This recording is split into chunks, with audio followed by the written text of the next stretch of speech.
నమస్కారం, welcome to జనం కోసం జర్నలిజం న్యూస్. ములుగు జిల్లా నేటి నుండి మేడారం చిన్న జాతర 4 రోజులు జరగనున్న జాతర భక్తుల సౌకర్యార్థం ప్రత్యేక ఏర్పాట్లు చేసిన అధికారులు. మినీ జాతరకి 20 లక్షలకు పైగా భక్తులు వచ్చే అవకాశం ఉందని అధికారులు అంచనా.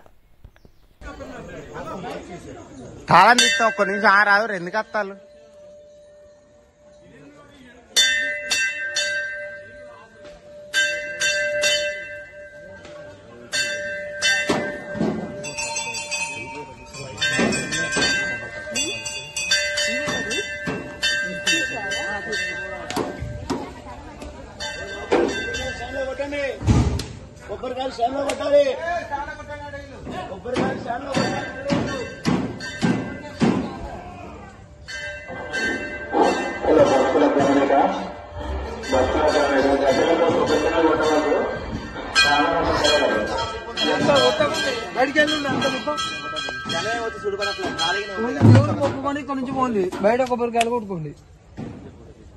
Okay sir.